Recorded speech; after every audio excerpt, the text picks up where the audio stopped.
के सदन, बड़े लोग विदेशों से एक बीमारी लेकर के यहां आ गई और जान पर आ पड़ी गरीब और मेहनत कश मिडिल क्लास लोगों के ऊपर। तरह तरह की बात होती है, आदेश जारी होते हैं। डिजास्टर मैनेजमेंट के तहत केंद्र सरकार ने एक आदेश जारी किया। हमारे माननीय प्रधानमंत्री जी ने कहा कि गरीब लोग, जो मजदूर लोग हैं, जो फैक्ट्री में काम करते हैं, उनको लॉकडाउन के वक्त का पूरा वेतन फैक्ट्री के मालिक देंगे।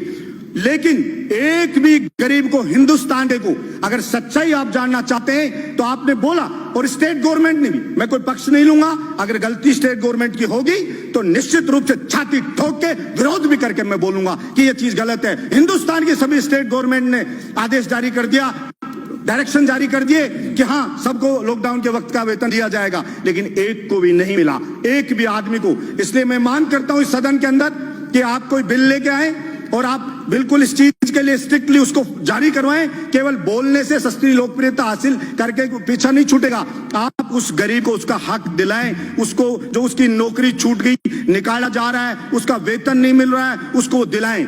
स्कूल लगी नहीं एक दिन भी, मैंने कभी नहीं सुना कि ऐसा हो सकता है एक दिन बच्चा स्कूल में नहीं गया, कोई टीचर ने उसको पढ़ाया नहीं है। गरीब मजदूर है, महंगी महंगी फीस है, उसके घर पे रोज कॉल आ रहे हैं और आप ऑनलाइन क्लास चालू कर दी तो उसको बेइज्जत किया जाता है। उस गरीब मजदूर के बच्चे को, फलाना लड़के आपकी फीस जमा नहीं हुई है, आपके पेरेंट्स को बोलिए फीस जमा कराएं। मैं कहना चाहता हूं इस सदन के अंदर एक भी व्यक्ति ने इस बात पर चर्चा नहीं की अब भाई इस गरीब की स्कूल की फीस कैसे माफ होगी।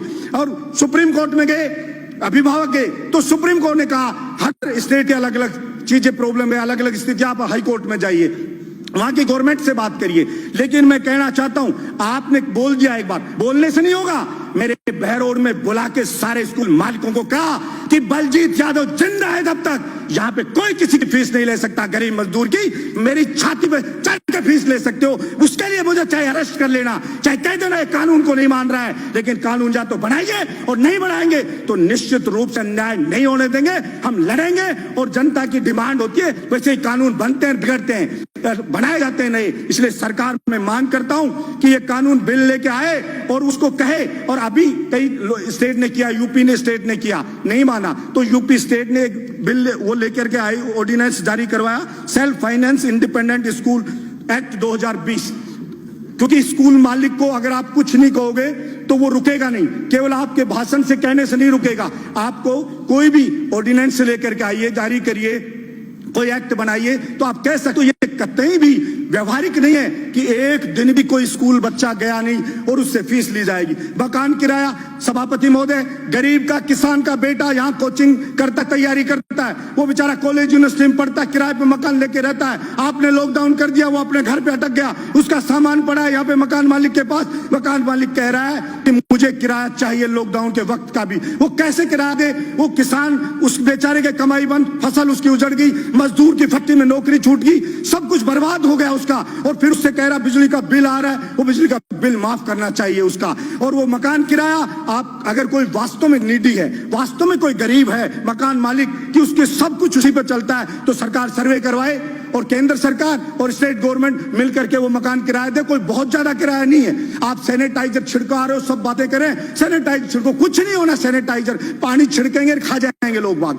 इसलिए आप ये चीज करने के बजाय मकान का किराया दें, बिजली का बिल माफ करें और वो जो मजदूर है उसको उसका हक दिलाएं, उसको उसका वेतन मिले, ये चीज सुनिश्चित करें। पड़ोस का स्टेट मध्य प्रदेश अभी कह रहा है केवल मध्य प्रदेश के लोगों को सरकारी नौकरी मिलेगी। मैंने पहले भी पिछले सदन में इस बात को उठाया था। 21 स्टेट हिंदुस्तान के ऐसे हैं जिसके अंदर राजस्थान के जो अभ्यर्थी उनके सिलेक्शन की जो परसेंटेज देखो 0 है, वहां नहीं लिया जा रहा है। अगर या तो हो कि पूरे हिंदुस्तान में कोई भी स्टेट ये बाउंड नहीं करे कि हमारी स्टेट का आदमी नौकरी लगेगा, और अगर लगेगा तो राजस्थान के जवान के साथ फिर अन्याय बर्दाश्त नहीं किया जाएगा। सरकार जहां भी कानून लेके आए, सारा ठेका राजस्थान के युवा ने नहीं उठा रखा कि सारी की सारी कीमत राजस्थान का युवा उठाएगा। आपके बिजली विभाग में मंत्री जी बैठे, INJN के एग्जाम होते हैं, उसके कहते हैं राजस्थान में नहीं करा सकते, बाहर होते हैं। पहले राजस्थान का जीके आता था 25%, तब सिलेक्शन होते थे बाहर के लोगों के 5%, अभी उसको हटा दिया यहाँ के राजस्थान के जीके को। तो सिलेक्शन अभी कितना रिजल्ट में आया? 61.8% बाहर के लोग यहाँ पर आ गए और यहाँ के राजस्थान के लोग रह गए। इसलिए मैं मांग करता हूँ अन्य सदस्य PWD में हुआ, बिराजिए। एक खत्म करो, एक मिनट PWD में हुआ,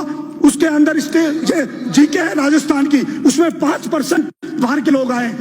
मांग करता हूं कि राजस्थान के बेरोजगार युवाओं के हक की रक्षा करे सदन। ये आपसे मांग करता हूं, गरीब मजदूर और जो किराएदार है उसके हक की रक्षा करे सदन। ये मैं मांग करता हूं और इसके ऊपर बिल लाया जाना चाहिए, ये मैं मांग करता हूं। धन्यवाद सभापति महोदय।